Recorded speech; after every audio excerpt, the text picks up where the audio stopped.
Friends happy morning. பாருங்கள், நான் இன்றைக்கி ப்ரொக்கோலி வாங்கினேன். ப்ரொக்கோலியை வச்சுட்டு நான் இதுக்கு ஒரு சலாட் செய்யலான்னுட்டுன்னு. ப்ரொக்கோலி பார்த்திங்கனாக்கா நம்ம இப்படி டைரெக்டாக தண்ணி ஊற்றி அவிக்காமல் இதை நல்லா கழுவிட்டு கொஞ்சம் ஸ்டீம் பாயில் பண்ணி எடுத்துக்கலாம். ஒன்று இப்படி அடியில் தண்ணி வச்சு இந்த ஜல்டை வச்சு வேக வச்சுக்கலாம், இல்லைன்னா இட்லி பாத்திரத்தில் வச்சு வேக வச்சு எடுத்துக்கலாம். வாங்க இப்போ எப்படி செய்கிறதுன்னு பார்க்கலாம்.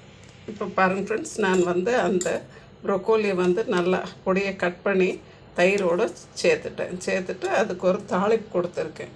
கொஞ்சம் எண்ணெய், சீரகம், கடுகு, உளுத்தம் பருப்பு போட்டு தாளிப்பு கொடுத்துட்டேன். இது எல்லா வெரைட்டி ரைஸோடு சாப்பிட்றதுக்கு நல்லா இருக்கும். நம்மளுக்கு அந்த ப்ரொக்கோலியோடைய அப்படியே விட்டமின்ஸ் எல்லாம் நம்மளுக்கு அப்படியே கிடைக்கும். இதை நம்மளுக்கு ஈஸி செய்கிறதுக்கு, சேம் டைம் இதனுடைய நியூட்ரிஷன் வேல்யூ நம்மளுக்கு அப்படியே கிடைக்கிறதுனால இது ஈஸியாக இருக்கும். எல்லோரும் செஞ்சு சாப்பிட்டு பாருங்கள். ஃப்ரெண்ட்ஸ், நான் இன்றைக்கி ஒரு டொமேட்டோ பாத் செஞ்சுருந்தேன்.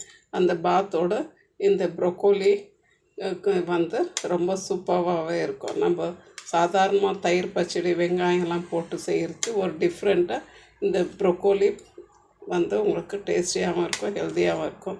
தேங்க்யூ ஃபார் வாட்சிங் ஃப்ரெண்ட்ஸ். ப்ளீஸ் ஷேர் பண்ணுங்கள், லைக் பண்ணுங்கள், சப்ஸ்கிரைப் பண்ணுங்கள். தேங்க்யூ ஃபார் வாட்சிங் ஃப்ரெண்ட்ஸ்.